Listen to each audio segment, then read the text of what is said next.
Good evening. Welcome to the Fright Files. My name is Chris Harmon, but tonight you can call me Dr. Fright. Prepare yourself as we embark on 7 frightful tales,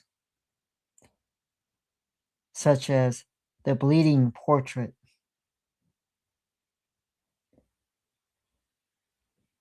The Spider's Lair, The Well, and The Mirror in the Attic. Before we begin, you must ask yourself one question. Can you hold out to the end? Welcome to the Fright Files.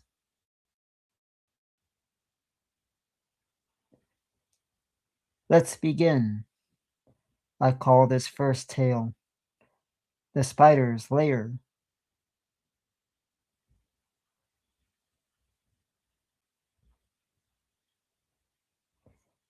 In the secluded village of Dudgemeyer, nestled at the edge of a vast and ancient forest, there exists a chilling tale passed down through generations.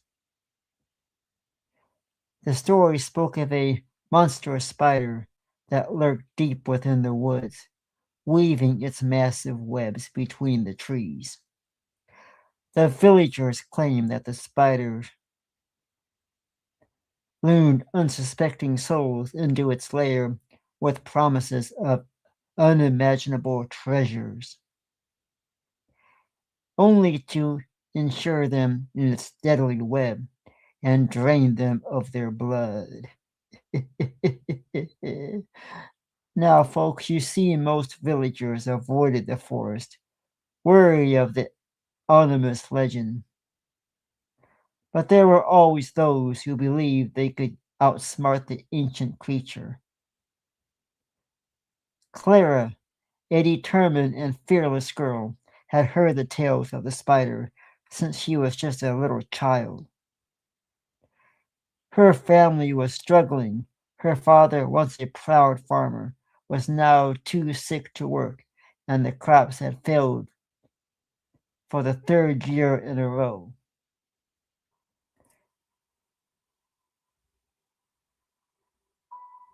Desperation groaned at Clara's heart as she watched her mother fret over the dwindling supplies.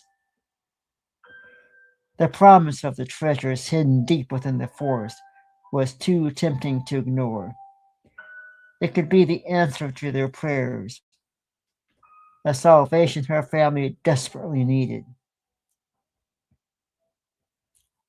Armed with nothing more than a flickering lantern and her father's old hunting knife, Clara made her mind up. She was going to venture into the forest. She was determined to find the spider's lair and receive the treasures and return before dawn. As she entered the woods, the air grew colder. The trees seemed to close in around her. Their gnarled branches, twisting like the fingers of some ancient malevolent entity. The deeper Clara ventured into the darkness of the forest, the darker and darker things became. Darker and darker and darker. The light from her lantern lunged thick through the thick fog that clung to the ground like a shroud. Every rustle in the undetermined and unforeseen, every snap, every twig, sent a shiver down her spine. But she pressed on, driven by the thought of her family's suffering. The stories of the spider's victim whispered into the back of her mind. but she pushed them aside, focusing on the task at hand. In what felt like hours was walking. Clara finally stumbled upon a clearing. The moonlight filtered through the creepy fog, casting an eerie glow on the scene before her. There, between two towering trees, was a spider's web, a massive intricate structure that glistened like silver in the moonlight. The web was as wide as a house, its threads thick and sticky, stretching from the trees to the other trees. At the center of the web lay a pile of bones and tattered clothing, the grim remains of the spider's previous victim. Clara's breath caught in her throat as she approached the web, her lantern casting long, dancing shadows across the clearing. Her heart pounding in the chest, but she steeled herself, determined to find the treasures that the stories had promised. Just as she took another step forward, the ground beneath her feet suddenly gave way. Clara screamed and screamed as she plummeted into a hidden pit, her lantern slinging from the grasp and shattering on the grounds below. But she landed with a thud. The wind knocked out of her as she found herself tangled in a sticky, suffocating web. The more she struggled, the tighter the web became, wrapping around her limbs and chest like a constricting snake. Panic surged through her as she realized the truth. The truth. There was no treasure, only a trap set by the monstrous spider to lure its prey.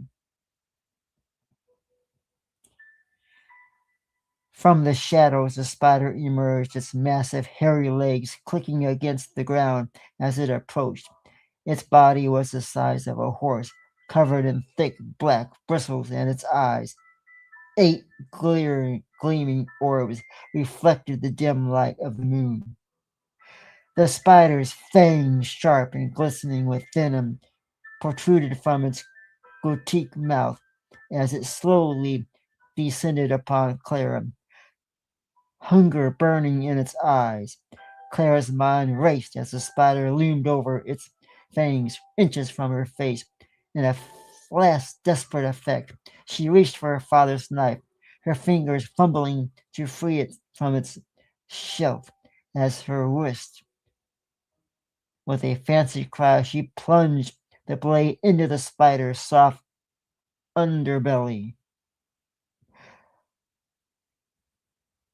The creature let out a deafening screech, its legs falling as it recoiled in pain.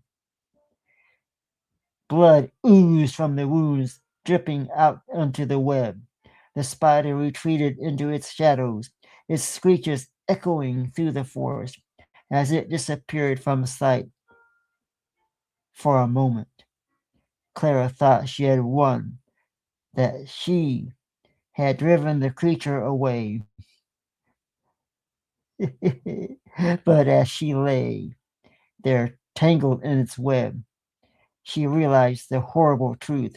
She was too weak to free herself, and the spider was merely waiting for its prey to succumb to exhaustion. The forest fell silent once more, the only sound the faint rustling of the web as it tightened around her. Clara's strength ebbed away with each passing minute, her vision growing dim as the cold night of the air settled over the clearing. The stories had been true. There was no treasure. There was only a deadly snare that had claimed countless lives before her. As the first light of dawn began to creep over the horizon, Clara's breath grew shallow. She knew she wouldn't last much longer. The last thing she saw before darkness claimed her, was the glimmer of the spider's eyes watching her from the shadows, waiting patiently for her to succumb. The force would soon claim another victim, and the web would be ready for the next unfortunate soul drawn by the promise of riches.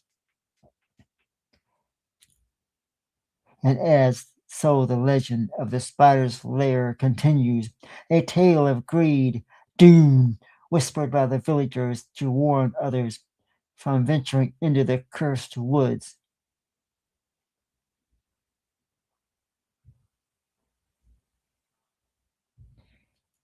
You've just heard the story of the spider's lair.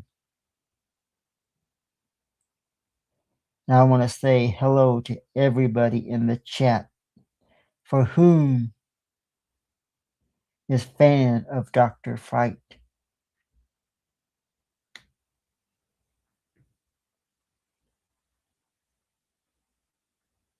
And as we plunge into the next frightful tale,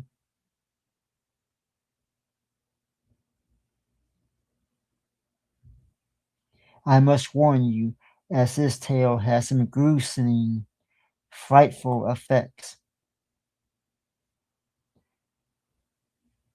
Because this tale is entitled The Witching Hour. You see, in a small village tucked away in a forgotten corner of the woods, the clocks had stopped at midnight for as long as anyone could ever remember. The villagers spoke in hushed tone about the witching hours, a cursed hour that lingered eternally, trapped those who were unfortunate enough to be awake in a twisted version of reality. You see, they believed it was the work of a powerful witch, wrapped in her final moments, which had cursed the town to live in a perpetual state of dread as her last act of vengeance. And Sophie, a young girl with a restless mind and a persistent cause of insomnia, had never given much thought to the old tales. But on this particular night, as she lay in bed, staring at the ceiling, she noticed something strange. The clock on her nightstand had stopped at exactly midnight. She frowned and reached for it, shaking it gently, but the hands removed from frozen. The hands remained in a frozen state. Curious, she glanced out of the window, her eyes landing on the wall clock, which also displayed the same time, midnight. Even the antique grandfather clock downstairs as she went and took a look was also struck and stuck at midnight, known for its steady chimes. It had fallen silent.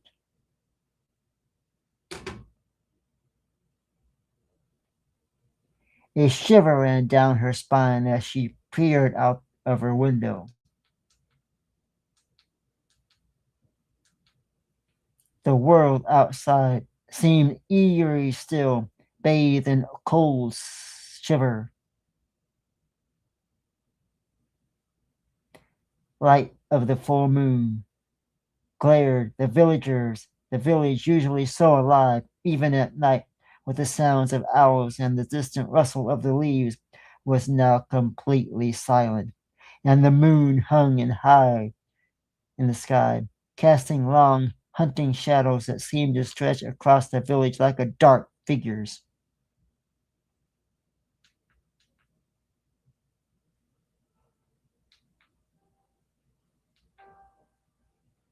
Sophia tried to shake off the uneasy feeling creeping into her thoughts. She pulled her blanket tighter around her, willing herself to go back to sleep. But sleep wouldn't come, no, no, no. Instead, her ears picked up on something strange. Soft creaks and groans as if the house itself was alive and shifting. The shadows on the walls began to move, not in the usual gentle flicker of candlelight, but with a life of their own, glowing across the room as if they were searching for something. Her heart pounded as she realized she was no longer in the familiar world she knew. She had slipped into the witching hours, a time where the boundaries between the living and the dead, the real and the unreal, become a blur. Fighting the fear threatening to paralyze her, Sophia climbed out of her bed. Her bare feet touched the cold wooden floor, and she winced as the boards creaked beneath her. The air in the room had grown thick, almost suffocating, and it smelled faintly of something old, like a forgotten cellar that had been sealed away for centuries. The door to her bedroom, which had been closed when she went to bed, now stood wide open ajar, revealing a corridor bathed in moonlight. With trembling hands, Sophia picked up her lantern and stepped into the hallway. The shadows seemed to follow her, skidding along the walls, whispering her name, Sophie, Sophie, Sophie, Sophie, her name in voices she could hear barely rose above a breath. And as she moved through the house, nothing felt right. The furniture was askew as if it had been pushed by some unseen force. The paintings on the walls now depicted twisted, nightmarish versions of the scenery landscapes they once were. The mirrors, which had always avoided in the dark, now showed distorted reflections. Figures that moved when she did not eyes that glitter with malice. You see, the house was alive, breathing around her, and the more she explored it, the more she felt the presence of something watching her, something waiting for her. Her heart pounded in her chest, a relentless drumbeat that echoed in the suffocating silence. In the dim light of her lantern, she noticed strange symbols carved in the walls, cryptic ancient marks that seemed to pulse with a life of their own. She reached out to touch one, and the whispering around her grew louder, more instant. The voices were no longer just whispering, they were chanting and repeating the same words over and over and over and over and over, a language she didn't understand. But she felt deep in her bones. The air grew colder as she reached the base of the stairs leading to the attic, a place she had rarely ventured. The chanting rose to a crescent as she climbed, her legs heavy as if the house itself were trying to pull her back to stop her from reaching whatever awaited her above. When she pushed open the attic door, the air was freezing. Moonlight filtered through the dusty windows, casting long shadows across the floor. In the center of the room stood a figure, a woman with hollow eyes and skin cracked. Her presence so overpowering that Sophia couldn't move. It was the witch, the very one which had cursed the town. Her body twisted and broken, yet filled with a dark, consuming power. You've come. You've come, the witch whispered. Her voice rage echoed of something that had once been human. Another soul awakened during the hour that never ends. Sophia backed away, but the door behind her slammed shut, trapping her in the room with the witch. What do you want? Sophia managed to ask, her voice so trembling. The witching hour is eternal, the witch said, stepping closer to her, movements unnatural like a marionette. controlled by invisible strings, and now you are part of it. But you can choose your fate. Become my servant, and I will grant you the freedom within this house, or resist and be trapped here, your soul bound to the hour forever. Sophia's mind raced. She couldn't serve the creature, but the thought of being trapped in this nightmarish, never seemed to daylight again, was terrifying. She gathered what courage she had left and shook her head. Shook her head. I won't be your servant, she said, her voice firmer than she felt. I won't be your servant. The witch's hollow eyes seemed to darken, and a smile twisted her cracked lips. Then the hour is yours for all eternity. She hissed before her from dissolved into the shadows, her laughter echoing through the attic. The room wrapped and twisted around Sophia. The walls seemed to close in on her. She stumbled back, her head spinning until she found herself back in her bed. For a moment, she thought it had all been a terrible dream.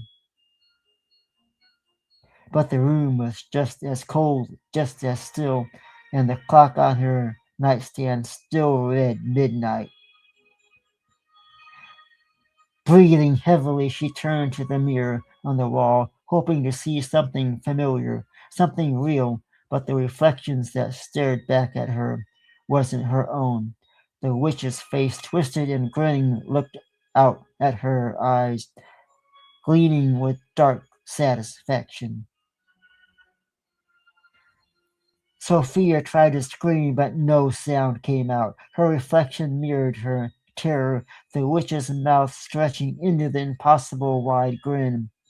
She could feel the witch's presence inside her, twisting her thoughts, wrapping her reality. She was no longer Sophie, the girl with the insomnia. She was something else, eternally, something cursed, something bound to the witching hour.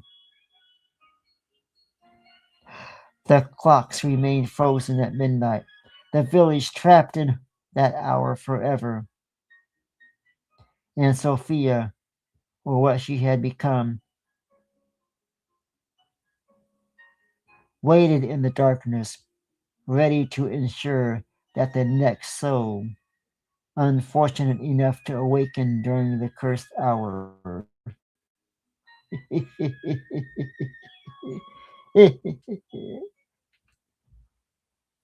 the witching hour.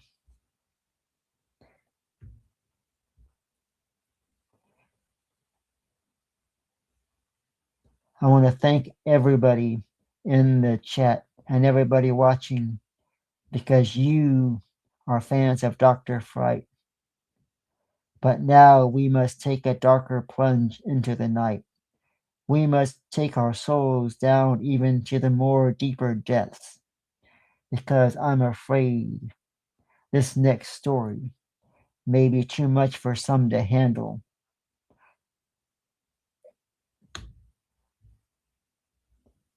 The wishing well of darkness.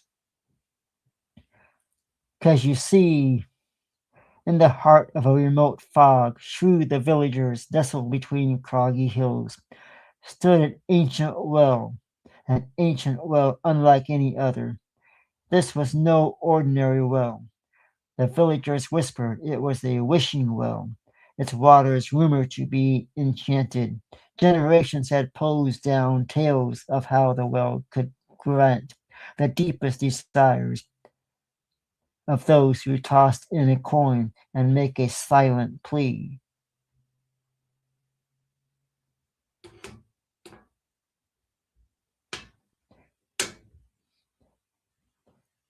Samuel, a boy no older than 14, lived with his family on a small, struggling farm at the edge of the village. The land was barren, the crops withered, and their livestock weak. Samuel's parents toiled from the dawn until dusk, their faces lined with worry and exhaustion. While his younger siblings went to bed hungry more often than not, Samuel could no longer bear to see his family suffer, and each night as he lay awake listening to the wind rustling through the skeletal trees, the tales of the wishing well echoed in his mind. Desperation gnawed at Samuel's heart, and once cold, moonless night, he made up his mind. Slipping out of bed, he crept quietly through the house and carefully not to wake his family. He clutched a single worn coin, the only one he had in his hands, its edges smooth from the years of handling. With a deep breath, Samuel set out towards the wishing well, the village silent around him, save for the distant howls of the wolves in the hills.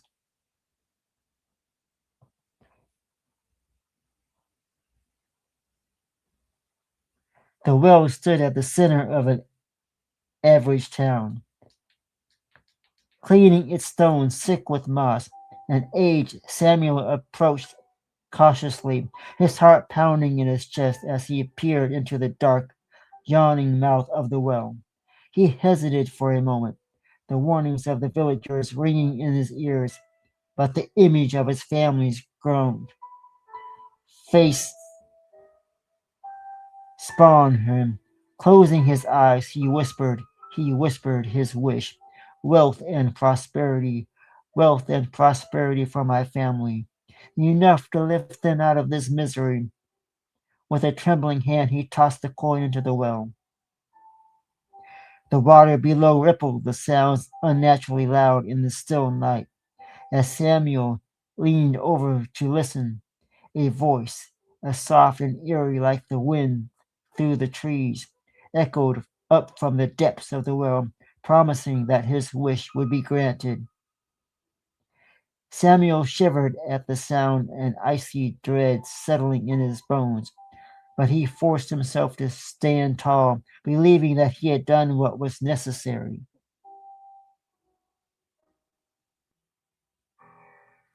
In the days that followed, Samuel's wish seemed to come true. The once barren fields around their farm began to bloom with vibrant crops. The soil rich and fertile. The animals, once frail and sick, grew stronger and healthy. Their cold, glossy their coats glossy under the sun, and as if by magic, money began to appear. A hidden stash of coins beneath the floorboards, a forgotten debt repaid by a distant relative. Samuel's family rejoiced, their spirits lifted by the sudden turn of fortune, and for a brief moment Samuel felt a flicker of hope.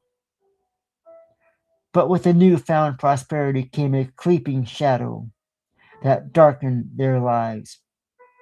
You see, it started with his mother, who began to complain of strange, unexplainable fatigue.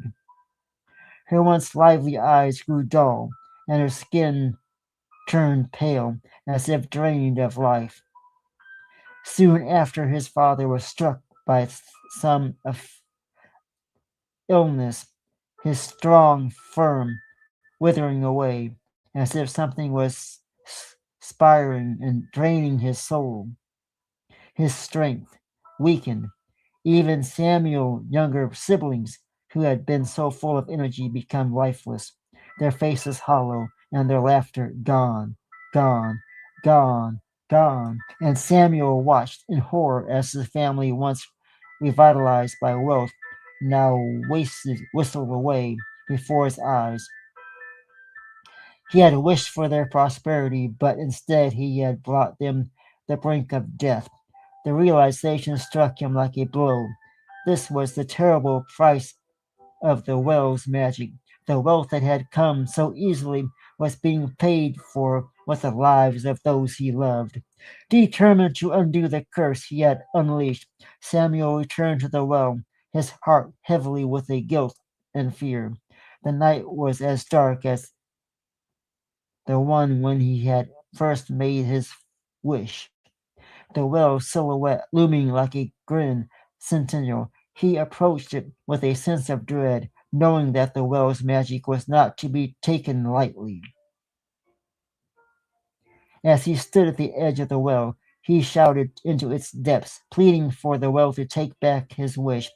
The water below was still, the air around him heavy and oppressive.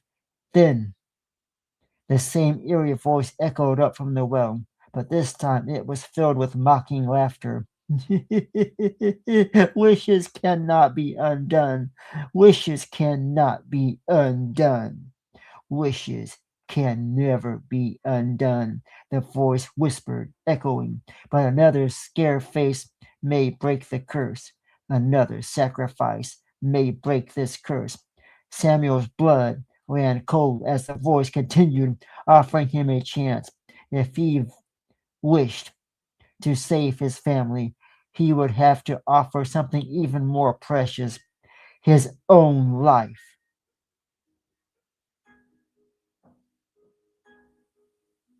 The well demanded a soul to balance the scales, and Samuel knew that it was the only way to atone for his mistake. With a heavy heart, he climbed onto the edge of the well, the darkness below yawning like an abyss. Taking a final trembling breath, Samuel whispered a tearful goodbye to his family and threw himself into the well's icy depths. The water churned violently. The souls of his screaming echoed through the village and waking the villagers from their slumber. They rushed to the well, but when they arrived, they found it dry and empty. The water gone as if it had never existed. There was no sign of Samuel, only a profound silence that settled over the clearing. The next morning, Samuel's family awoke to find themselves miraculously cured. The cold had returned to their cheeks. The color had returned to their cheeks. Their strength restored as if nothing had ever happened. But the wealth they had gained was gone. The wealth was gone. The money was gone, vanished as if it had never even existed. The family searched for Samuel, calling his name day after day, but he was nowhere to be found. The villagers, hearing of what happened, sealed the well, fearful of its dark power. But the legend of the wishing well lives on, a cautionary tale of greed, sacrifice, whispered by those remembered, whispered by those who remembered the boy who had given everything to save his family.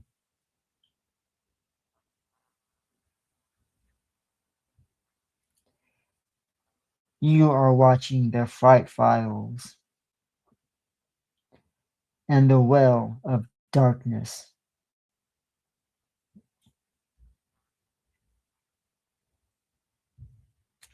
Congratulations on making it this far through tonight's tales. We have yet but more tales to tell you as we get darker and darker and more frightful for each and every one of you out there. Can you withstand this next tale, as this one goes as dark as one can go, as I tell you a tale of blood, the bleeding portrait.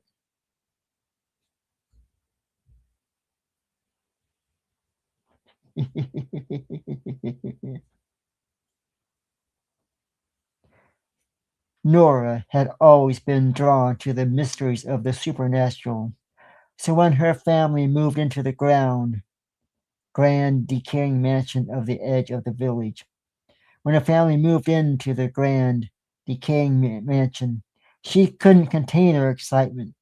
The mansion was steeped in history and whispered secrets, but what intrigued her the most was the legend of the bleeding portrait, a painting of a beautiful woman that was said to bleed every night at midnight. Every night at exactly the stroke of midnight. The portrait, however, hung in the main hall.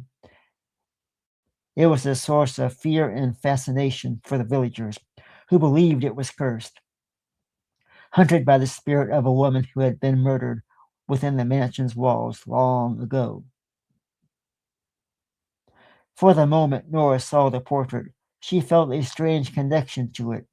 The woman in the painting was stunning, with flowing dark hair and deep sorrow in her eyes that seemed to hold a world of pain. But yet there was something else in those eyes, something that made Nora feel as if the woman was watching her, following her every single move. The mansion was cold and drafty, its hallways filled with echoes and the secrets of dust and decay. But it was the portrait that captivated Nora, drawing her back to the main hall again and again and again.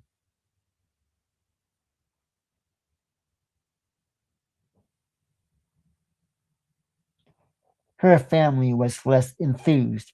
They avoided the hall at night, muttering about the coldness of the room and the uneasy feeling that crept over them whenever they passed by the portrait.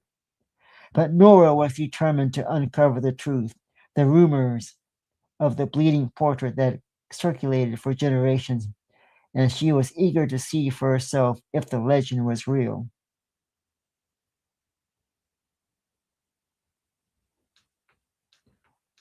One night, unable to sleep, Nora decided that this would be the night. This would be the night she would find out. She wrapped herself in a thick blanket and tiptoed downstairs, careful not to wake her parents. The mansion was eerie silent, the only sound the creaking of the old wooden floors beneath her feet. She made her way to the main hall, her heart pounding in her chest as she approached the portrait. The woman in the painting seemed to stare directly at Nora, her sorrowful expression more pronounced in the dim light. Nora glanced at the clock on the wall. It was almost midnight. She took a deep breath and settled herself in a chair opposite the portrait, her eyes never leaving the woman's face. As the clock struck midnight, the air in the room grew colder, and Nora felt the shiver running down her spine. She watched in stunned silence as the dark stain began to spread across the canvas, staring from the woman's eyes. Blood thick and crimson slowly tricked down her cheeks. Pooling at the bottom of the frame, the blood was dripping. The sight was horrifying, yet Nora couldn't look away. She was both terrified and mesmerized by the sight before her. The mansion, already dead silent, seemed to hold its breath. The faint at first, Nora heard the sounds of soft sobbing, the sound echoing through the hall, filling the space with a sorrow so deep it was almost tangible. The shadows around her seemed to stretch and grow, creeping closer as if drawn to the bleeding portrait. The woman's expression shifted, her sorrow turning into something more painted, more desperate. Nora's heart raced as the temperature in the room dropped further, her breath coming out visible puffs of air. Nora was about to flee, the primal instincts to run, screaming at her to leave this place, when something even more impossible suddenly happened. The woman in the portrait moved. Her painting hands reached out from the canvas, her fingers curling as if grasping for something, grasping for Nora, reaching. The hand was no longer paint, but flesh, cold and clammy, and it gripped Nora's wrist with an iron force. Nora screamed, but the sound was swallowed by the oppressive atmosphere in the room. She tried to pull away, but her hands gripped tightly, dragging her closer to the canvas. The world around her began to spin, the walls of the mansion blurring and fading into the darkness. The last thing she saw was the woman's face. her eyes now filled with an unholy light, her mouth twisted into a grim smile. When Nora's parents awake the next morning, they found the house as they had left, except for one thing. In the main hall, the portrait still hung in its place, but the woman's expression had changed. Her once sorrowed eyes now burned with a vengeful fire, and her lips were curled into a cruel smile. But what struck them the most was the new figure that had appeared in the background of the painting. Nora, her face frozen in expression of sheer terror, was now a part of the portrait.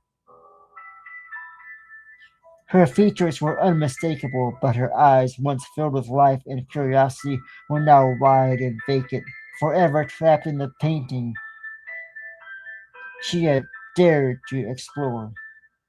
The blood continued to drip from the woman's eyes, and the house remained as cold and silent as ever, its secrets hidden within its cursed walls. The villagers, hearing of the latest misfortune to befall the mansion, whispered among themselves, but dared not approach.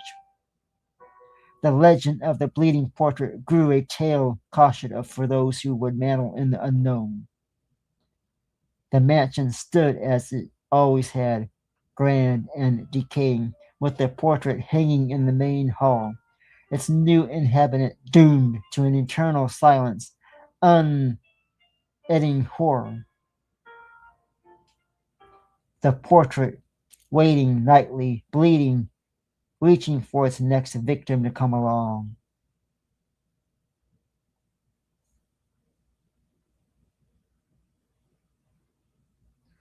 The bleeding portrait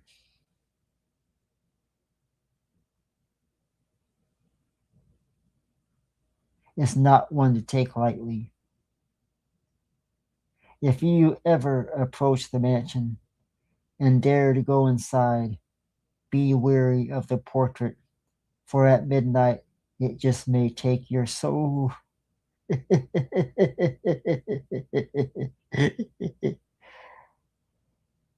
Let's go deeper into the depths of the unknown.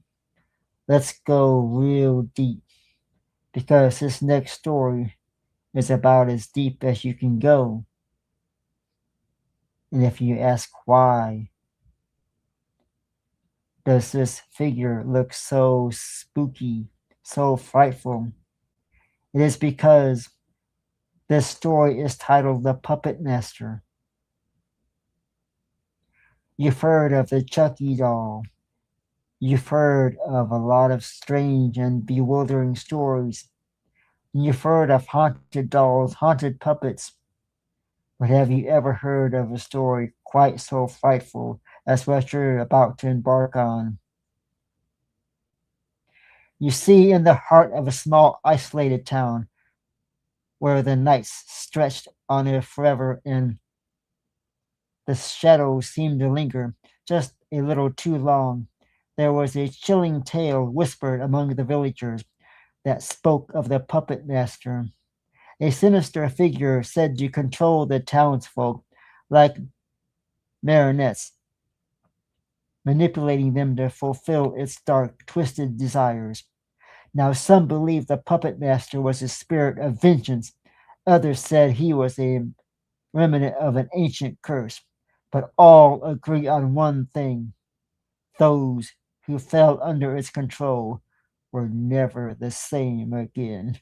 This story is really going to be, well, you see, Lily, a young girl with an insatiable curiosity and a love for stories, had grown up hearing the rumors of the puppet master.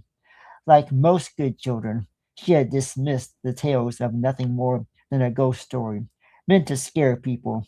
But as she grew older, Lily began to notice strange changes in the people around her. It started with suitable things. Neighbors who once smiled and waved become distant, their expressions vacant, the movements stiff and a robotic state. The peculiar behavior spread through the town like a silent plague. The baker who used to hum cheerful tunes as he kneaded dough now moved with jerky, unnatural motions, his hands twitching as if they pulled by unseen strings, and the old woman who always sat on her porch knitting no longer spoke a damn word. Her eyes glazed over, her fingers working the rust needles in a slow, methodical rhythm. It was as if she didn't give a damn anymore. It was as if the entire town had fallen under a spell, their free will stripped away by some malevolent force.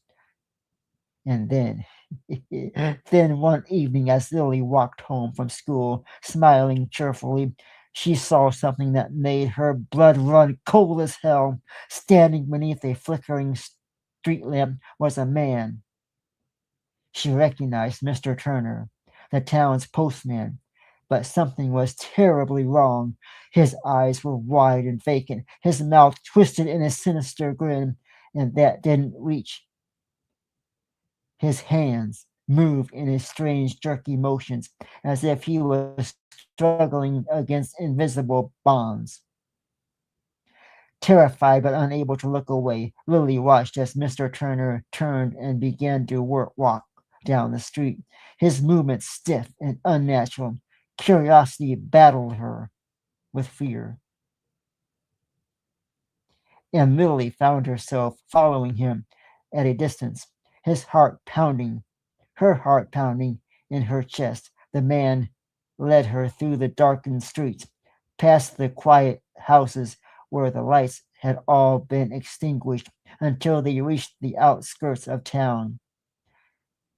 There, at the very edge of town, stood an old abandoned theater. The building had been left to decay years ago, and its once grand now crumbled and overgrown with ivy. The silence of the displayed structure sent a shiver down Lily's spine, but something compelled her to keep going, her feet moving almost of their own accord as she followed Mr. Turner inside.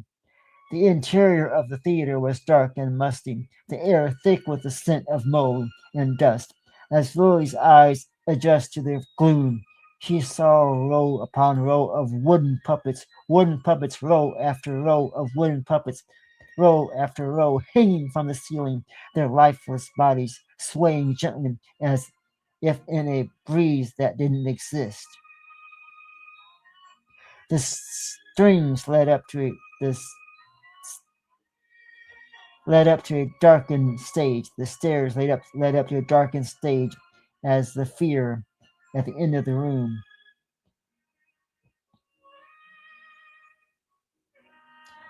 The shadows seemed to deepen, obscuring whatever lurked within. Lily's breath caught in her throat as a figure emerged from the shadows, a tall, thin man with a face hidden beneath a hood. His fingers twitched and flexed as if manipulating invisible strings, and as he moved, the puppets above him began to twink and twerk, their limbs moving in eerie synchronization with the puppet master's hands. Now, to Lily's horror, Mr. Turner stepped onto the stage, his movements matching the puppet master's every command. It was as if there was no longer in control. It was as if he was no longer in control of his own body, his limbs moving against his will as he danced and twerked the puppets. The sight of the once cheerful postman is now a lifeless marionette filled Lily with a cold, paralyzing fear. The puppet master turned his head towards her, and though she could not see his face, she felt the weight of his gaze settling upon her. His fingers twitched again, and suddenly Lily felt a strange sensation wash over her, a tingling in her limbs, a tingling in her muscles. She tried to move, tried to run, tried to move, tried to run and run, but her body refused to obey. It was as if invisible strings had wrapped around her, binding her to the puppet master's will. Lily's heart raced as she struggled against the force controlling her, but it was no use. Her feet began to move, carrying her hands towards the stage where the puppet master awaited her, his hands twisting and turning as if pulling her strings. She wanted to scream, to cry out for help, but her voice was silent, trapped inside the throat by the same force that controlled her body. The puppet master's face, still hidden beneath the hands, tilted in a grotesque mimicry of delight as he watched Lily's attempts to resist. Her body moved with stiff, unnatural motions, her limbs jerking and twitching as if she was forced to dance, forced to do the puppet master's control. The stage beneath her feet, cold and unyielding, the thick air, the scent of the decay and dismay. As Lily's movements became more frantic, the puppet master pulled her strings tighter, his control over her growing stronger with each passing moment. The last thing she saw, the last thing before the darkness claimed her, was the twisted, grinning face of the puppet master as he orchestrated her final dance, his hands moving with a terrible grin. The next morning, the town was eerie quiet. The villagers went about their day with vacant expressions on their faces, their movements stiff and unnatural. No one noticed that Lily was missing, or that the old abandoned theater on the stage on the edge of town had them all, and their theater remained dark and silent, waiting for its next performance. In the shadows, the puppet master grinned, laughing, and the puppets swayed gently in the darkness, their strings ready to be pulled. The town had become his stage, and the people in marionettes doomed to dance to the dark tunes for as long as he willed it.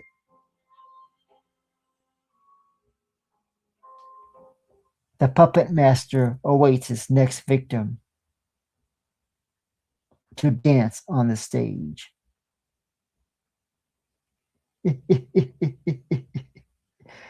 You have just heard the tale of the puppet master, and I see all of the Fright fans are still here in the chat room, and some of you watching on television have made it thus far. And now we move to our next tale. Our next horrifying tale that grows even darker than the one that just came before you.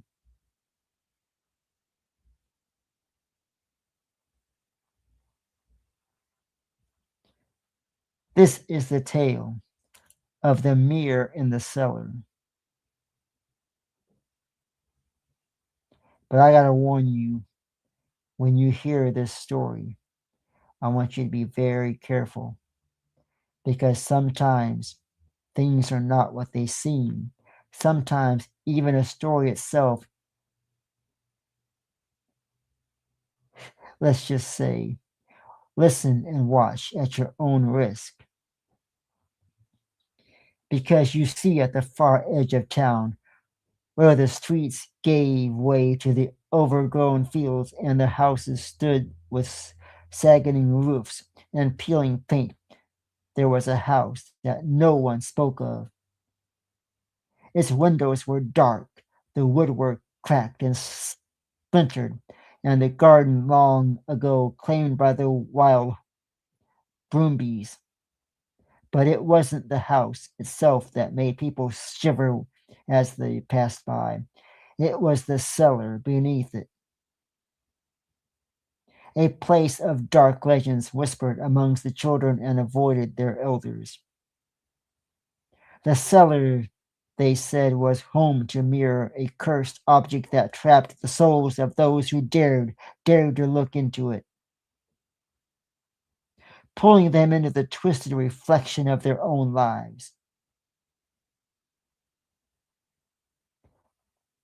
Now, when James's family moved into the old house, she felt an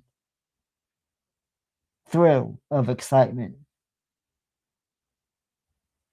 When Jasmine moved her family to the house, the excitement grew strong. She was thrilled. She was a girl who loved old places. The kind of places that seemed to hold secrets really excited her in their cracking floorboards and folded wallpaper. While her parents were focused on the getting the house settled, unboxing boxes, cleaning, and making the house livable, Jasmine was drawn to the more mysterious corners of the house, of the new home. She had heard the whispers from the children at school, tales of the mirror in the cellar, and the horrors it held. But Jasmine was a skeptic, nah. By the nature, she didn't believe in ghosts or curse. To her, the stories were just that, just simply stories, invented to keep children away from the dangers, dark places like old cellars. Still, there was something about the idea of a haunted mirror that sparkled in her eyes, her curiosity. And so one afternoon, while her parents were out shopping for supplies, Jasmine decided to explore the cellar and see for herself. The door to the cellar was at the back of the house, hidden behind a curtain of cobwebs. It creaked loudly as she pulled it open. The hinges pushed the hinges protesting after years of disuse. A narrow staircase descended into the darkness below, each step growing under her weight as she moved slowly, as she made her way down, down, down. The air grows colder with every single step, down, down, down, carrying with it the musty scent of damp stone and old wood. Jasmine had a small flashlight, its weak beam cutting through the thick shadows as she reached for the bottom of the stairs. The cellar was just as she had imagined, dark, cold, and filled with forgotten years. Old furniture lay covered in dusty sheets, and crates stretched against the walls were slowly crumbling to pieces. But at the far end of the room, something stood out, a tall, dark shape, shrewd and grim in dust. As Jasmine approached her, breath caught in her throat. It was the mirror. Just as the stories had been told, there was the mirror. The mirror was enormous. It was framed and carved with intricate designs that had long since faded. A thick layer of dust covered its surface, obscuring the reflection within.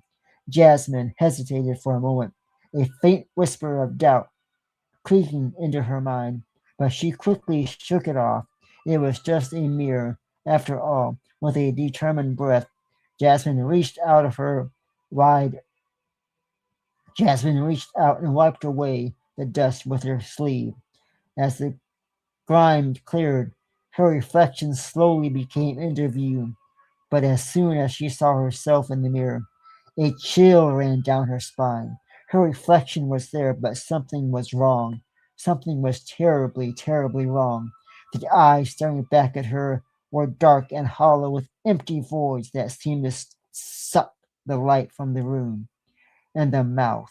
Her mouth was twisted in a cruel smile that didn't match the expression on her face. Jasmine blinked, trying to shake off the unease that settled over her. She lifted her hand to touch her face, and the reflection did the same. But there was something unnatural about the way it moved. Too smooth, too precise. It was as if the reflection was mimicking her actions with a mocking precision. A puppet controlled by some unseen force. Her fear began to clown Her fear began to claw at Jasmine's heart, but she couldn't look away. The mirror had her gaze, drawing her deeper into its cold, reflective surface. The room around her seemed to grow darker, the air heavier, as if the cellar itself was closing in on her. Her breath quickened, her pulse pounding in her ears. She watched her reflection step forward, out of sync with her movements, the smile on its face, wiped, stretching into something grotesque and inhuman. Before Jasmine could react, the reflection reached out of the mirror, its cold, glossy hands wrapped around her wrist. The touch sent a shock of icy pain through her arm. Freezing in her place, she stepped in to pull away. The reflection was too strong. It gripped, tightening as it began to drag her towards the mirror. No, no, no! Jasmine screamed, her voice echoing off the stone walls of the cellar. She struggled, pulling with all her might, but the mirror's pull was relentless. The world around her wrapped and distorted, the cellar twisting and turning as if were being sucked into a vortex. Sucked into a vortex. The mirror's surface rippled like water, and before she knew it, Jasmine was pulled into the cold, reflective depths. As she crossed the threshold, the world around her changed. The cellar was gone, replaced by a twisted version of her own life, a place where everything was dark and wrong. The house had loved decay and crumbling the walls, covered the grim and the air thick with the scent. The people she knew were there too, but they were twisted, their faces controlled with the cruel smiles and hollow eyes, just like the reflection that had pulled her in. Jasmine tried to scream, to cry out for help, but no sound came from her lips. She was trapped in the darkness. She was trapped in the darkness, distorted world, a prisoner of the mirror's curse. The last thing she saw before the world folded back to her reflection, standing on the other side of the mirror, smiling that came cruel smile, smiling that some cruel smile, its dark eyes filled with malevolent glee. The next family to move to the old house found the mirror in the cellar, its surface cracked and dusty. When they looked into it, they saw only their own reflections, never knowing that Jasmine was trapped inside. Jasmine was trapped inside, waiting in the twisted world beyond the gloss. Her soul bounced to the mirror, waiting for someone to take her place. The stories about the mirror in the cellar continued to be whispered, but no one knew the truth. No one knew the truth. No one knew the truth. The mirror remained in the cellar, waiting for its next victim to peer into its depths and be lost forever.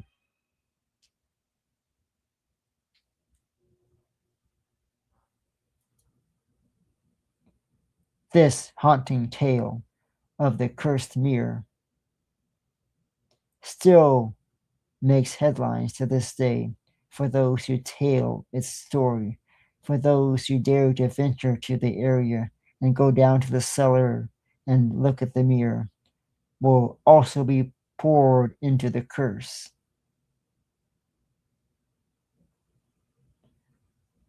For everybody in the chat room, thank you for watching the Fright Files. We have yet but one more tale, one more story to tell. As we get into story number 7, the most frightful tale of them all, the most horrifying story of the night.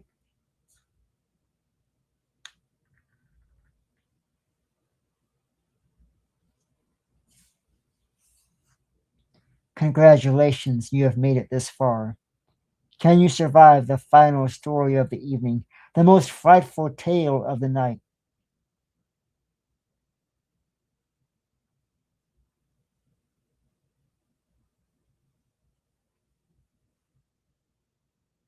The House of Echoes.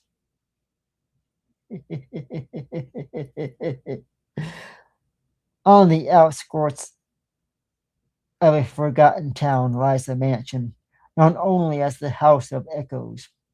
Abandoned for decades, the mansion is a decaying relic of a begotten era. Its once grand facade now overtaken by ivy and knot and rot. The townsfolk avoid it, speaking in husbands' whispers of the terrible events that transpired there. You see a family slaughtered in the hands, a family slaughtered in their beds, with no sight of the killer. Some say the house itself was cursed, a beacon of restless spirits. No one has dared to go into the mansion in years, but there are always rumors, lights flickering in the windows, shadows moving behind the cracked glass, and the faint sounds of voices carried on the wind. Lucas, a man fascinated by paranormal, decides to investigate the mansion. He's heard of these stories all his life and is determined to uncover the truth behind the House of Echoes, armed with only a flashlight, a notebook, and its camera. Lucas arrives at the mansion just as the sun begins to set.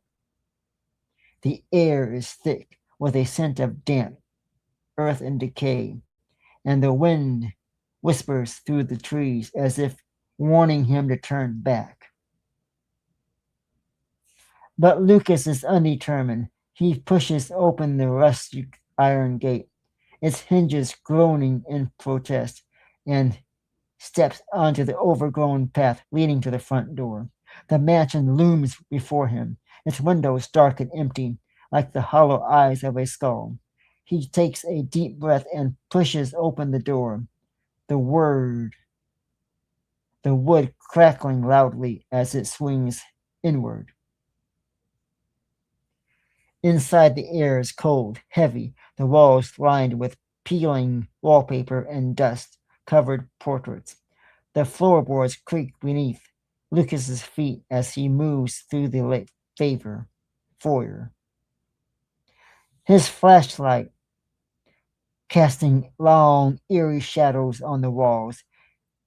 He can feel the weight of the house pressing down on him, as if the walls are alive, watching his every single move. He begins his investigation, taking photos and notes as he explores the first floor. The rooms are filled with decaying furniture, the cobwebs hanging like tattered curtains in the corners. But it's the silence of the uneasiness that's got him the most on edge. Unnatural silence that seemed to swallow every sound.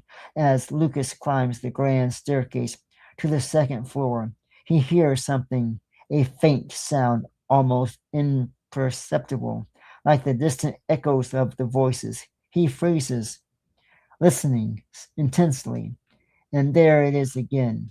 Whispers coming from somewhere. Deeper in the house, his heart pounds in his chest. As he follows the sound, whispers groaning louder and more instant. The hallway at the bottom of the stairs is lined with doors, each one leading to a different room, a different bedroom. The whispers seem to be coming from the end of the hall, from the last door on the right. Lucas approached slowly, his flashlight flickering as if struggling to stay lit. The air grows colder with each step, his breath visible in the dim light. He reaches the door and hesitates, his hand trembling as if he reaches for the doorknob. The doorknob. The whispers are loud, now a canopy of voices all speaking at once. The words unintelligible, they filled with unmistakable sense of dread. He pushes the door open, and the whispers stop abruptly. Replaced by an oppressive silence, the room beyond its bedroom untouched by time. The bed is neatly made, the furniture undisturbed, but the air is thick with a sense of unease. Lucas stepped inside, his flashlight sweeping across the room, and that's when he sees it. A figure standing at the corner, shrewd in darkness. The figure is tall and thin, its features obscured by the shadows, but as Lucas's flashlight flickers, he stretches. He catches a glimpse of its face, pale, hollow eyes with a mouth twisted into a ghostly grin. The figure steps forward, and Lucas realizes what horror, with what horror that it's not walking, but gliding its feet, never touching the ground. The whisper returns, louder, now filling the room with a mocking chorus of voices. The figure rises, its hand pointing directly at Lucas, and he feels a cold, suffocating presence engulf all over him.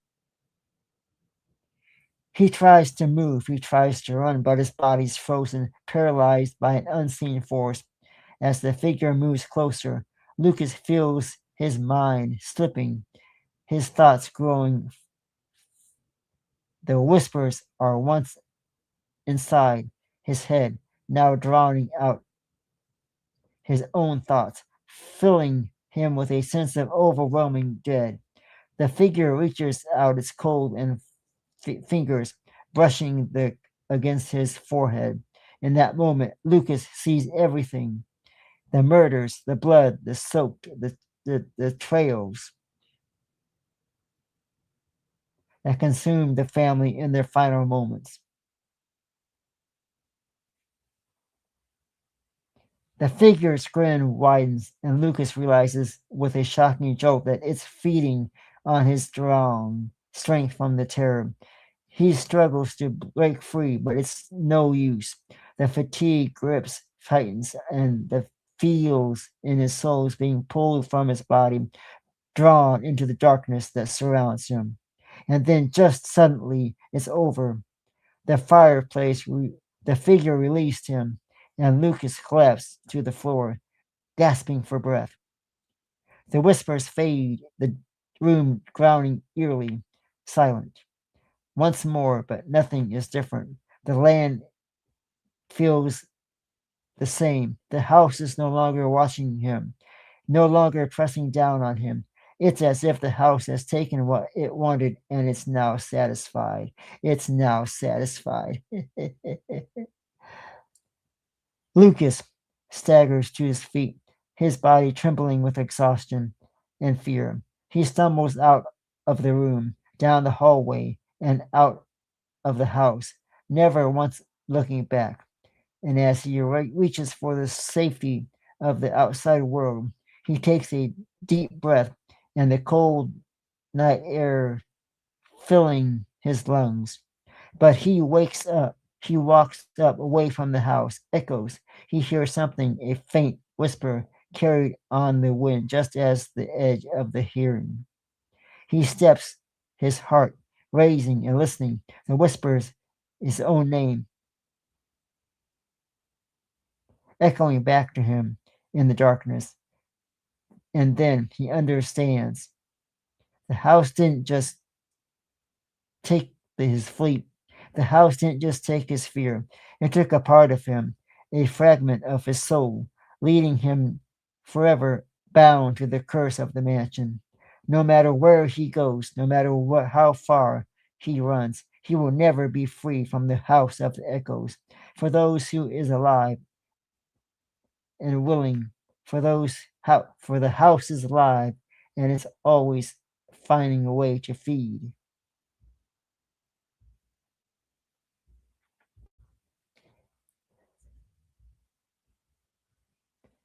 Thank you for watching the Fright Files.